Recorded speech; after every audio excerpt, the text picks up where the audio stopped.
ಮೈಸೂರಲ್ಲೂ Bidadi township ಕಿಚ್ಚು ರೈತ ಸಂಘಟನೆ ಒಕ್ಕೂಟದಿಂದ ಪ್ರತಿಭಟನೆ ನಡೀತಾ ಇದೆ. ಡಿಕೆಶಿ ಸರ್ಕಾರದ ವಿರುದ್ಧ ರೈತರು ಆಕ್ರೋಶ ವ್ಯಕ್ತಪಡಿಸಿದ್ದಾರೆ. ಮೈಸೂರಲ್ಲೂ ಕೂಡ ಬಿಡದಿ ಟೌನ್ಶಿಪ್ ಕಿಚ್ಚು ಇರುವಂತದ್ದು.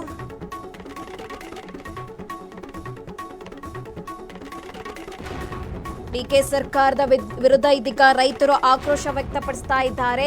ರಾಜ್ಯ ಕಬ್ಬು ಬೆಳೆಗಾರರ ಸಂಘಟನೆ ಪ್ರತಿಭಟನೆ ಹಮ್ಮಿಕೊಂಡಿರುವಂತದ್ದು. ಕುರುಬೂರು ಶಾಂತಕುಮಾರ್ ನೇತೃತ್ವದಲ್ಲಿ ಪ್ರತಿಭಟನೆ ನಡೀತಾ ಇರುವಂತದ್ದು. ರಾಜ್ಯ ಸರ್ಕಾರದ ವಿರುದ್ಧ ಧಿಕ್ಕಾರ ಕೂಗಿ ಆಕ್ರೋಶ ವ್ಯಕ್ತಪಡಿಸ್ತಾ ಇದ್ದಾರೆ. ಮೈಸೂರಲ್ಲೂ ಕೂಡ ಬಿಡದಿ ಟೌನ್ಶಿಪ್ ಕಿಚ್ಚು ಶುರುವಾಗಿದೆ. ರೈತ ಸಂಘಟನೆಗಳಿಂದ ಇದೀಗ ಪ್ರತಿಭಟನೆ ನಡೀತಾ ಇರುವಂತದ್ದು. ಡಿಕೆಶಿ ಸರ್ಕಾರದ ವಿರುದ್ಧ ರೈತರು ಆಕ್ರೋಶ ವ್ಯಕ್ತಪಡಿಸ್ತಾ ಇದ್ದಾರೆ. ಕುರುಬೂರು ಶಾಂತಕುಮಾರ್ ನೇತೃತ್ವದಲ್ಲಿ ಪ್ರತಿಭಟನೆ ನಡೀತಾ ಇರುವಂತದ್ದು.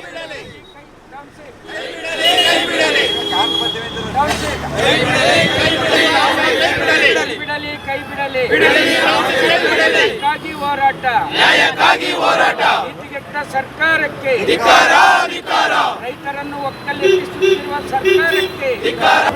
ಸರ್ಕಾರಕ್ಕೆ ಎತ್ತಕ್ಕಾಗಿ ಹೋರಾಟ, ಎತ್ತಕ್ಕಾಗಿ ಹೋರಾಟ, ಅನ್ನದಾತನ ಕತ್ತಲೆ ನಿಲ್ಲಬೇಕು.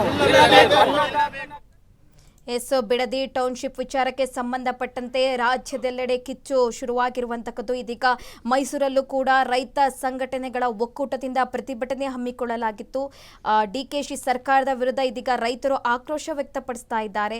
ರಾಜ್ಯ ಕಬ್ಬು ಬೆಳೆಗಾರರ ಸಂಘಟನೆ ಪ್ರೊಟೆಸ್ಟ್ ಹಮ್ಮಿಕೊಂಡಿತ್ತು ಮೈಸೂರಿನಲ್ಲಿ. ಹಾಗೆ ಕುರುಬೂರು ಶಾಂತಕುಮಾರ್ ನೇತೃತ್ವದಲ್ಲಿ ಪ್ರತಿಭಟನೆ ಹಮ್ಮಿಕೊಳ್ಳಲಾಗಿತ್ತು. ಈ ಸಂದರ್ಭದಲ್ಲಿ ರಾಜ್ಯ ಸರ್ಕಾರದ ವಿರುದ್ಧ ಆಕ್ರೋಶ ವ್ಯಕ್ತಪಡಿಸ್ತಾ ಇದ್ದಾರೆ ರೈತರು. ಮೈಸೂರಲ್ಲೂ ಕೂಡ ಬಿಡದಿ ಟೌನ್ಶಿಪ್ ಕಿಚ್ಚು ಮುಂದುವರಿತಾ ಇದೆ. ರೈತ ಸಂಘಟನೆಗಳ ಒಕ್ಕೂಟದಿಂದ ಪ್ರತಿಭಟನೆ ಹಮ್ಮಿಕೊಳ್ಳಲಾಗಿತ್ತು. ಡಿಕೆಶಿ ಸರ್ಕಾರದ ವಿರುದ್ಧ ಇದೀಗ ರೈತರು ಆಕ್ರೋಶ ವ್ಯಕ್ತಪಡಿಸ್ತಾ ಇದ್ದಾರೆ. ಕುರುಬೂರು ಶಾಂತಕುಮಾರ್ ನೇತೃತ್ವದಲ್ಲಿ ಪ್ರತಿಭಟನೆ ಹಮ್ಮಿಕೊಳ್ಳಲಾಗಿತ್ತು. ಈಗ ಆಲ್ರೆಡಿ ಸರ್ಕಾರದ ವಿರುದ್ಧ ಧಿಕ್ಕಾರ ಕೂಗಿ ರೈತರು ಆಕ್ರೋಶ ವ್ಯಕ್ತಪಡಿಸ್ತಾ ಇದ್ದಾರೆ. ಬಿಡದಿ ಟೌನ್ಶಿಪ್ ಕೈ ಬಿಡಬೇಕು, ಈ ಯೋಜನೆ ಕೈ ಬಿಡಬೇಕಂತ ರೈತರು ಆಗ್ರಹಿಸ್ತಾ ಇರುವಂತದ್ದು.